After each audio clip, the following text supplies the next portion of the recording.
तो white coat और गले में स्टेथो लिए हुए एक इंसान जिसे हम डॉक्टर कहते हैं, उसकी अपनी भी एक कहानी होती है।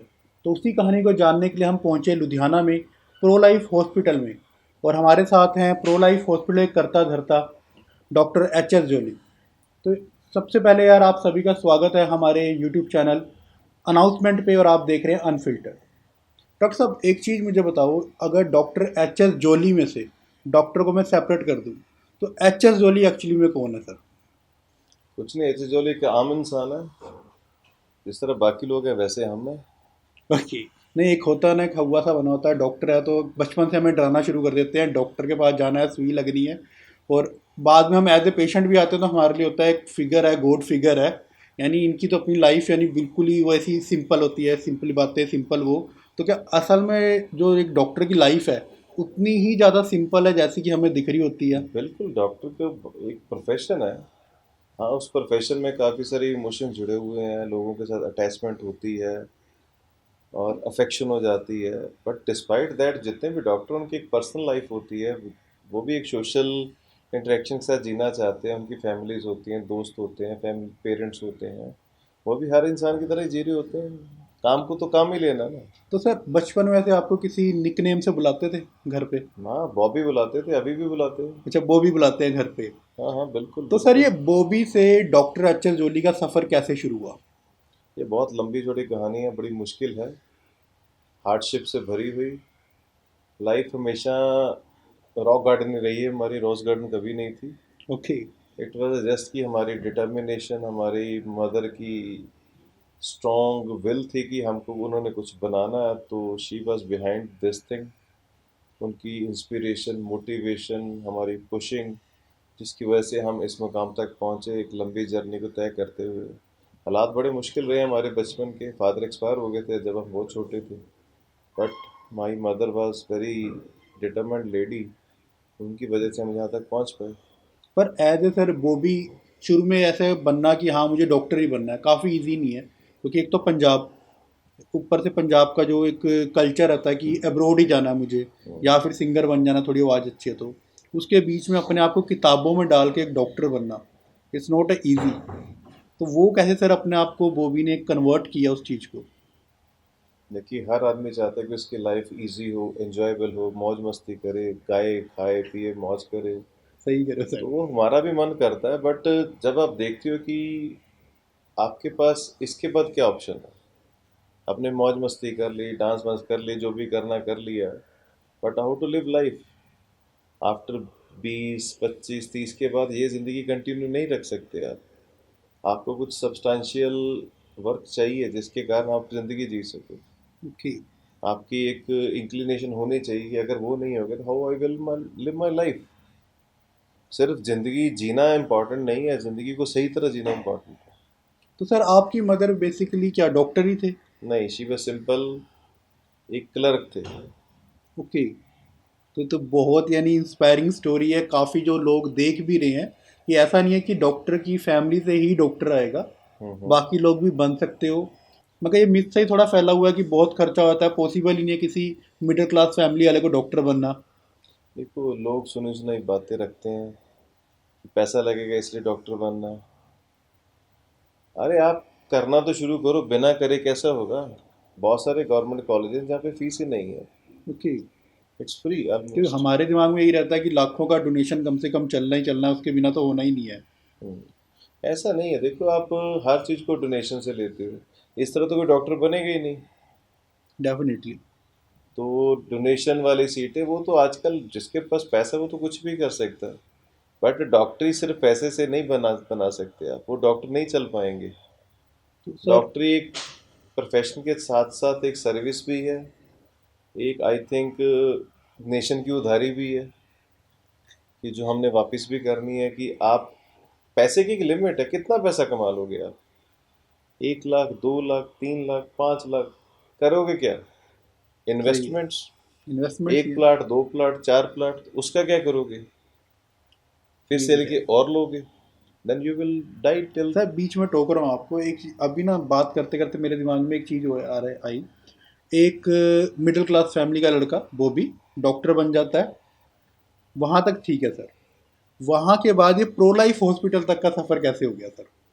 क्योंकि मैंने मैक्सिमम डॉक्टर, मेरे जितने भी दोस्त मैं मिला हूँ, कहीं पे जॉब कर रहे हैं, इवन डीएम भी, पर एक बिजनेस खड़ा करना, जहाँ तक मुझे लगता है डॉक्टर अलग चीज़ होती है और बिजनेस अलग चीज़ होती है, इनको मिक्सचर कैसे किया सर?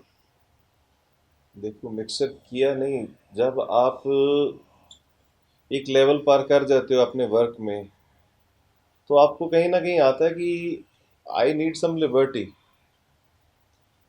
कि आप कुछ करना चाहते हो पर उसकी कुछ लिमिटेशंस होती हैं जब आप जॉब कर रहे होते हो, डेफिनेटली सर। कि आप बाउंड हो उस सिस्टम से जो उन लोगों ने आपको दिया है। अगर आप उससे एक्स्ट्रा निकल के कुछ करना चाहते हो then you are not allowed. ये तो सर है। अगर आप उसमें करना चाहते हो तो आपको अपने आप में विश्वास होना चाहिए। लोग आपको बुरा बोलेंगे, डिग्रेड करेंगे, आपके बारे में नेगेटिव बोलेंगे, वो तो बोलना ही होता लोगों ने। It hardly matters what people say about you. आपको ये देखना है कि आपको क्या करना है। जब मैं भी था, I went to Canada, I am Canadian resident. तो वहाँ जाके मेरे को लगा कि यार आई मेरे को सर्जरी छोड़नी नहीं है, आई शुड कम बैक। तो मैं वापस आया फिर। तो फिर मैंने सोचा नहीं यार, अब जॉब नहीं करेंगे, अब हम अस्पताल ही बनाएंगे फिर। सही है। तो यानी कि जब एक हम ये भी बड़ा अच्छा एग्जाम्पल है कि कैनेडियन सिटीजन लेने के बाद कोई वापस आ गया। हम्म, यानी ब्रेन ड्रेन वाला तो काम रहा ही नहीं। नहीं नहीं, ब्रेन ड्रेन देखो, अगर आप खुद ड्रेन होना चाहते हो तो anybody can use you. But आपका क्या, आप खुद क्या हो, इम्पोर्टेंट ये है। डेफिनेटली ये बहुत ज़रूरी पॉइंट है, जो मेरे ख्याल पंजाब की आवाम को भी समझना चाहिए कि यहाँ पे भी अपॉर्चुनिटीज़ बहुत है। बनना चाहते हो यहाँ भी बन जाओगे, नहीं बनना चाहते हो सर कहीं भी नहीं बन सकते आप। आप चीज क्या हो, आपकी खुद की पहचान क्या है, आपको लोग क्यों जानते हैं, आपका वे ऑफ लाइफ क्या है। सिर्फ रोटी खानी और सोना है तो वो तो जानवर भी सोते हैं। जानवर भी कर लेगा। बात यह है कि आप में अगर अपने आप को लगता है कि मैं कुछ कर सकता हूँ, तो उसके लिए रिस्क तो लगेगा ही लगेगा। रिस्क तो लगी। रिस्क भी लगेगा, एनर्जी भी लगेगी, आपको बहुत सारे बर्डन भी सहने पड़ेंगे। पर अगर आपका गोल क्लियर है कि मेरे को जाना ही है, कुछ भी हो जाए, तो then nobody can stop you. Sir nobody can stop. Surgery पे अगर हम आए तो एक दिन में आप कितनी सर्जरी करते हैं? ऐसा कुछ फिक्स नहीं होता है, सर्जरी फिर तो भी एवरेजली। एवरेजली 6 7 8। ओके। तो सर इस 6 7 सर्जरी में कितना मेंटल प्रेशर आप पे होता है कि 100% देने का? वो तो हर सर्जरी में होता है। तो we sir don't want to lose the patient. तो इसका सर कोई इम्पैक्ट आपकी फैमिली लाइफ पे, पर्सनल लाइफ पे पड़ता है नहीं कि ऑब्वियसली चिड़चिड़ापन आए? डॉक्टर्स की life is equal to life of the policeman और फोर्सेस। वो भी अपनी पूरी ज़िंदगी लगा देते हैं, हम भी अपना काम को छोड़ के जा नहीं सकते। जब हमारा काम शुरू होता है हमको नहीं पता होता, हम ड्यूटी बाउंड हो जाते हैं। आपने सर्जरी शुरू कर ली, जब तक ख़त्म नहीं होगी आप नहीं जा सकते। आपकी वाइफ एज ए डॉक्टर ही है? नहीं, वो डॉक्टर नहीं है, she is a non medical person. Sir ये बहुत अनयूजुअल चीज़ें हैं दोनों। एक तो आपकी फैमिली, आप कोई डॉक्टर नहीं थे, आप डॉक्टर बने, आपकी वाइफ भी डॉक्टर नहीं है। तो सर समझते कैसे हैं वो? मैं अभी शादीशुदा हूँ। देखो, समझाना या समझना वो उनका डोमेन है, हमारा नहीं है।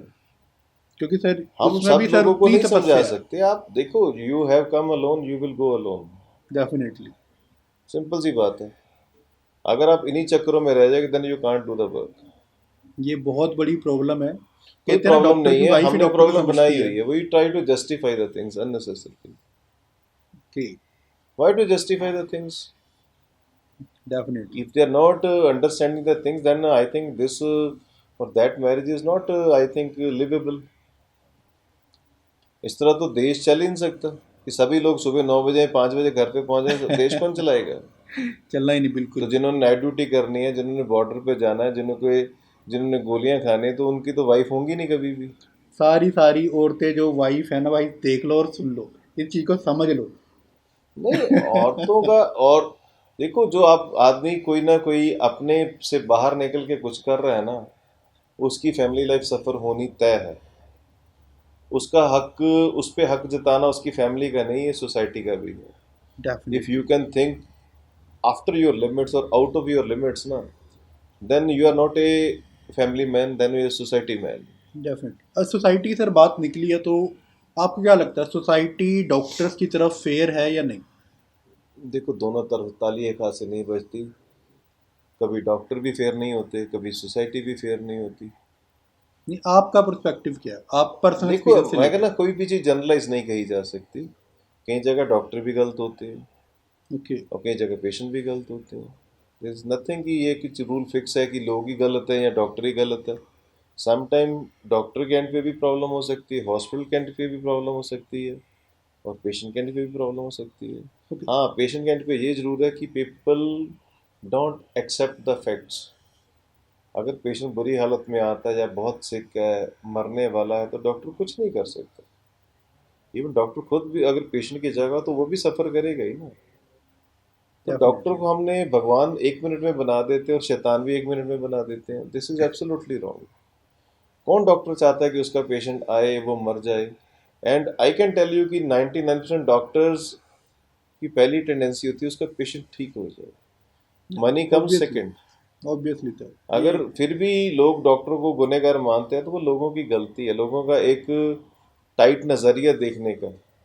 लोग इतने सेल्फ सेंटर्ड हो जाते हैं कि उनके घर में किसी की मौत हो जाए तो लोग कहते हैं एक्सेप्टेड है कि भगवान की मर्जी है।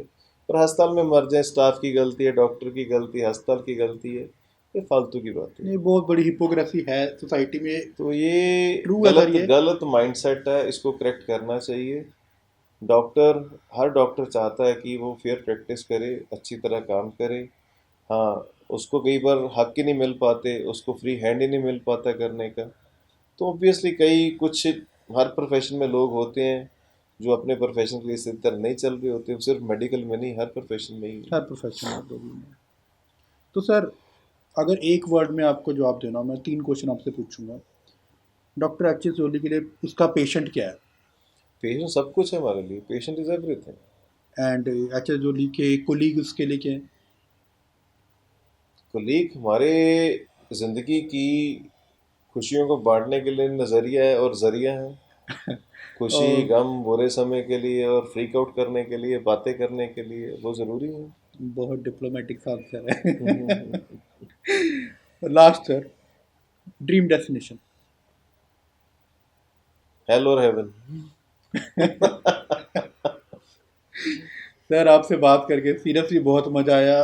टाइम कम है, वीडियो बहुत लंबा हो जाएगा, फिर कभी किसी और वीडियो में हम बहुत बात करेंगे। बस डेफिनेटली। जाते जाते आपसे सिर्फ एक ही चीज़ पूछना चाहूँगा, किस तरह के पेशेंट और किस स्टेज में आपके पास आए? अगर लुधियाना से कोई पेशेंट इस वीडियो को देख रहा है, तो प्रो लाइफ हॉस्पिटल में आपसे मिलने कब आए, यानी किस सिम्टम्स के संग? देखो, बीइंग ए सर्जन, एनीबॉडी जिसको पेट की बीमारी है, सर्जिकल प्रॉब्लम है, हर्निया है, गॉल स्टोन्स हैं, इंटेस्टाइन की प्रॉब्लम है, स्टमक की प्रॉब्लम है, वेट लॉस की सर्जरी चाहता है, जॉइंट्स रिप्लेसमेंट की ज़रूरत है, स्पाइन की सर्जरी की ज़रूरत है, वो सभी लोग प्रो लाइफ हॉस्पिटल आ सकते हैं। लेडीज़ डॉक्टर हैं वहाँ पे, अपने वो गायनेकोलॉजिकल प्रॉब्लम के लिए आ सकते हैं, सिजेरियन के लिए आ सकते हैं। बाकी आईसीयूज़ हैं, ब्लड बैंक्स हैं, क्रिटिकल केयर है। उन सब चीज़ों के लिए लोगों को अगर सर्विस चाहिए तो they can come to pro life hospital and they can have a better facility at their service. तो ये थे डॉक्टर एच एस जोली, और इनके संग बात करके बहुत ही मज़ा आया। बहुत ट्राई किया अनफिल्टर्ड बात करने की, और जैम पर्सनैलिटी हैं। और एक चीज़ मैं आपको इसी वीडियो में बताता हूँ, ये पूरा का पूरा वीडियो एक टेक में पूरा हुआ है, और ये मेरा पहला वीडियो है जो एक टेक में पूरा हुआ है। और आपको अगर ये वीडियो अच्छा लगा है तो लाइक करो यार, चैनल को सब्सक्राइब करो, क्योंकि loads of thing on the way. Okay, bye. Thank you जी, थैंक यू वेरी मच।